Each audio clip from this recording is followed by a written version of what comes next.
I'm going to try a speed video here to make a couple points to keep this thing short. So I've been told before that I come across as really harsh in a lot of my political posts, and I think that's true.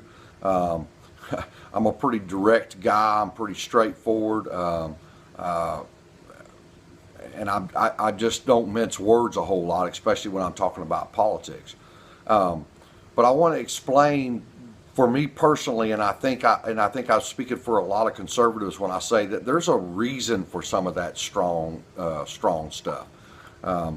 If you call a person racist, or you call them stupid, or you call them prejudiced enough times, when they're really not those things, then there's some resentment that builds up there. There's some anger that comes along with that. Now, don't get me wrong.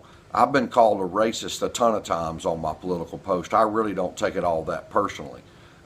What I do take a little bit more personally is the overall feeling that I get from the majority of the post, memes, and articles that are written about conservatives and President Trump, for that matter.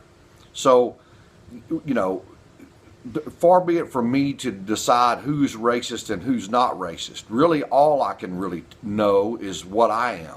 And I love all peoples. I love gay people. I love black people. I love Chinese people. I really don't care what color your skin is, man. If you're a good person, you're just a good person. And that's really the principle that I operate under, and really always have. So I think it just gets really old and tiresome when every time you disagree about a specific policy, it somehow or another always gets linked back to, from your opponent's side, to one of those things. Today is a good example, the transgender thing.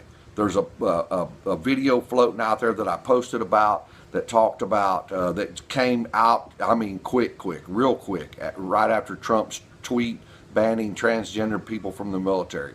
And it made a claim that the U.S. military spends more on Viagra than on the healthcare costs for transgender people. I did the math. You can see it on my page. I won't go back over it. That's just, it's not true. It just flat out is not true. The math doesn't work. I researched it, and I researched it well, and it's not true. And that came from the Washington Post. And then, of course, that was turned into videos quickly. So a major newspaper, a major conservative, a major liberal Democratic leaning newspaper put figures out there that flat out just do not add up and are not true. And then the claim is made then from the people that are watching that video that the decision making is really based on prejudiceness. And that's just not right. And so if you make those claims over and over and over again about the policies of a president or the policies of a government, you probably are going to be right some of the time. But there's no way that that's right 90% of the time. It's just almost virtually impossible. So what happens is that people get tired of being accused of something that the evidence doesn't support that they really are. And it's hurtful. And hey, conservatives say really hurtful things towards liberals as well. So I recognize that. But since Trump took office, there has been an all-out campaign by Democrats to sort of turn everything into an issue of intelligence, about this guy being stupid, about him being racist, about people that would support him being stupid and racist. And it's just not right. It's not right. Disagreeing about a policy doesn't always indicate racism, nor does it always indicate prejudiceness. It can. And there's no question in my mind that there's a lot of people out there clapping right now that are prejudiced against transgender people about this decision. But I support the decision to not let transgenders in the military based solely on the cost that I did the math on. It has nothing to do with how I feel about transgender people. A good friend of mine, Brian Holtz, posted something on that in a response and said, I'm sorry, Brian did post something really well, but Randy Mayer posted something really good on there that said, it doesn't matter which box you check, you should be able to serve.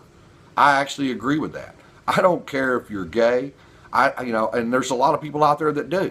I don't. I don't care if a person is gay. I have no problem with fighting for my life with a gay person next to me in the desert or anywhere else in the world.